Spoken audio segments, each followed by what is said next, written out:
Hello everyone, I, Miki Tiwari, welcome my lovely kids to St.Georgia Girls School, Hajipur. Today, we begin with class 6. The subject is computer and we will study about. We will cover the topics history of computers and generation of computers.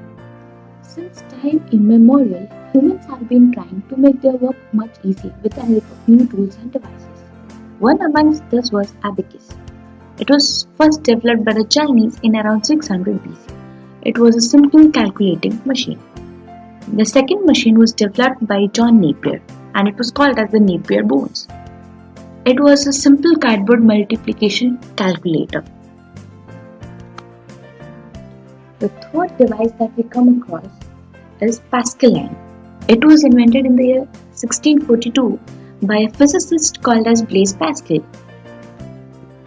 The next device that we come across is difference engine. It was developed and designed by Charles Babbage in the year 1822.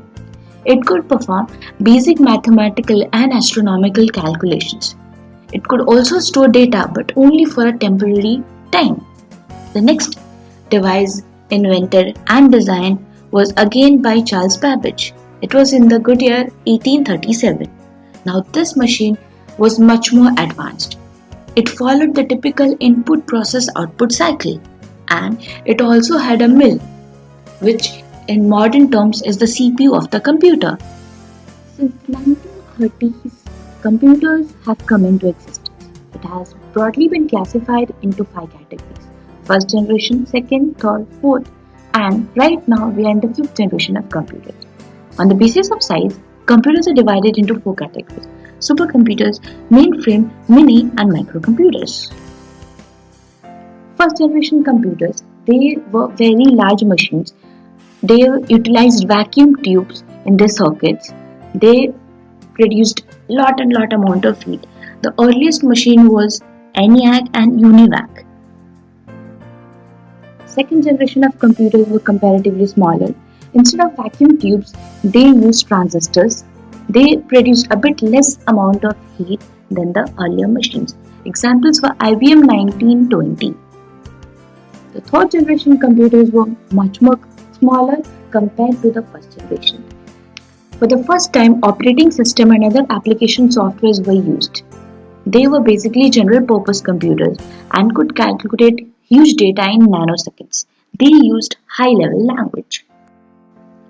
The fourth generation of computers, which are still in existence, basically used high-level languages like C, C#, Java, etc.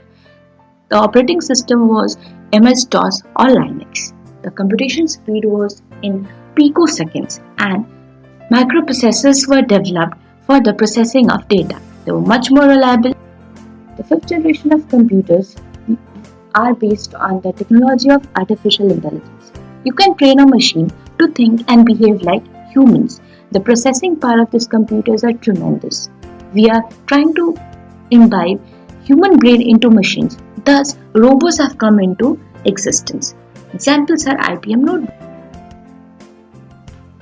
Supercomputers are one of the biggest and the best type of computers available. They are of high level performance. They are expensive, very fast, and basically used for weather forecasting or scientific explorations. Example is Param, which is a supercomputer of our own country. Mainframe computers are again very powerful, but are used by large organizations to manage and manipulate huge amount of data. They are basically used for mathematical calculations and mathematical modeling.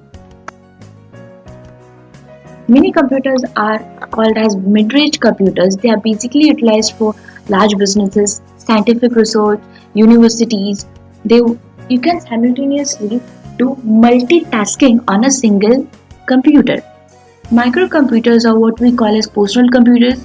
They are in the form of mobiles, laptops, palm tops, etc. A desktop or a laptop is also an example. They are very easy to operate, very cheap, and we can easily carry them. These are the questions that you need to